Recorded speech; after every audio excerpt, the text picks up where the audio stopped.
Taste the Daily. Tirupattur மாவட்டம் ஏலகிரி மலையில் அரசு பேருந்து பழுதாகி நின்றதால் போக்குவரத்து பாதிக்கப்பட்டது. திருப்பத்தூரில் இருந்து ஏலகிரிக்கு வந்த அரசு பேருந்து 5வது கொண்டை ஊசி வளைவில் திடீரென பழுதடைந்து நின்றது. இதனால் அப்பகுதியில் போக்குவரத்து கடுமையாக பாதிக்கப்பட்டு சுற்றுலா பயணிகளும் பொதுமக்களும் அவதிக்குள்ளாகினர்.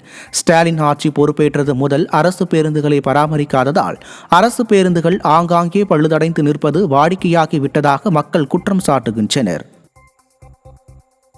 திருப்பத்தூர் அரசு மருத்துவமனையில் இறந்து போன பேர குழந்தையை கட்டைப்பையில் கண்ணீருடன் தாத்தா எடுத்துச் சென்ற சம்பவம் காண்போரை கண் கலங்க வைத்துள்ளது.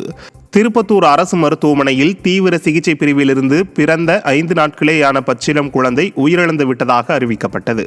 இதை அறிந்த உறவினர்கள் கட்டைப்பையில் குழந்தையை எடுத்து வந்தபோது மருத்துவர்கள் மற்றும் செவிலியர்கள் மீது புகார் தெரிவித்தபடி தாத்தா கதறி அழுதது பலரையும் வேதனையடைய வைத்தது. ஒரு டாக்டர் 250 கேட்குறான், இன்னொரு டாக்டர் 150 கேட்குறான். ஒரு ஆள் யாரும் வீட்டில் ஒரு நாள் 4 நாள் என் பிள்ளை பேரனை பார்க்கறது இல்லை. இன்னைக்கு வந்து பாடி கெட்டு போய் இதெல்லாம் ஹாஸ்பிட்டல். திருவாரூர் மாவட்டம் முத்துப்பேட்டை அருகே தேர்வு பயம் காரணமாக மாணவர் ஒருவர் அரசு உயர்நிலைப் பள்ளிக்கு வெடிகுண்டு மிரட்டல் விடுத்தார். செங்காங்காடு கிராமத்தில் உள்ள அரசு பள்ளிக்கு வெடிகுண்டு வைக்கப்பட்டதாக வந்த தகவலை அடுத்து மாணவர்கள் மற்றும் ஆசிரியர்கள் வெளியேற்றப்பட்டு சோதனை நடைபெற்றது. சோதனையில் எதுவும் சிக்காத நிலையில் வெறும் புரளி என்பது உறுதியானது.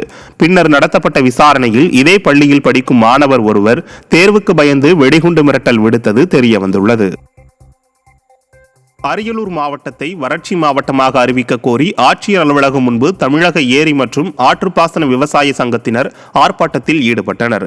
திறனற்ற திமுக அரசு பொன்னாற்று முகப்பு பகுதியில் தடுப்பணை கட்ட வேண்டும், முந்திரிக்கு பயிர் காப்பீடு திட்டம் கொண்டுவர வேண்டும் மற்றும் அரியலூர் மாவட்டத்தை வறட்சியான மாவட்டமாக அறிவிக்க வேண்டும் என்பன உள்ளிட்ட 11 கோரிக்கைகளை வலியுறுத்தி விவசாயிகள் ஆர்ப்பாட்டம் மேற்கொண்டனர்.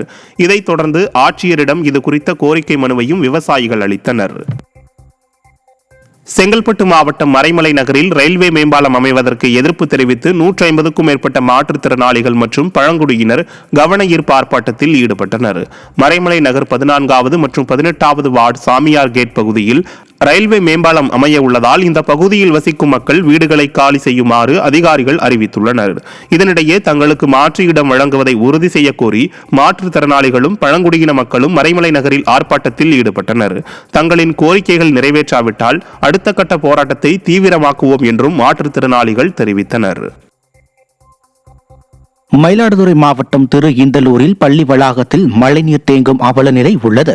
வாய்க்கால்களையும் மழைநீர் செல்லும் வழித்தடங்களையும் தூர்வாரி விட்டோம் என்று ஸ்டாலின் அரசு தெரிவித்திருந்த நிலையில் திரு இந்தலூரில் அரசு நடுநிலைப் பள்ளி வளாகத்தில் மழைநீர் தேங்கியுள்ளது. மழைநீர் வடிகால் மீது நெடுஞ்சாலைத்துறையினர் நடைபாதை அமைத்ததால் மழைநீர் செல்வதில் தடை ஏற்பட்டுள்ளதாக குற்றம் சாட்டும் கிராம மக்கள் மழைநீர் செல்ல வடிகால் ஏற்படுத்தி பள்ளிகளை தூய்மைப்படுத்த வேண்டும் என்று செயலற்ற ஸ்டாலின் அரசுக்கு கோரிக்கை விடுத்துள்ளனர்.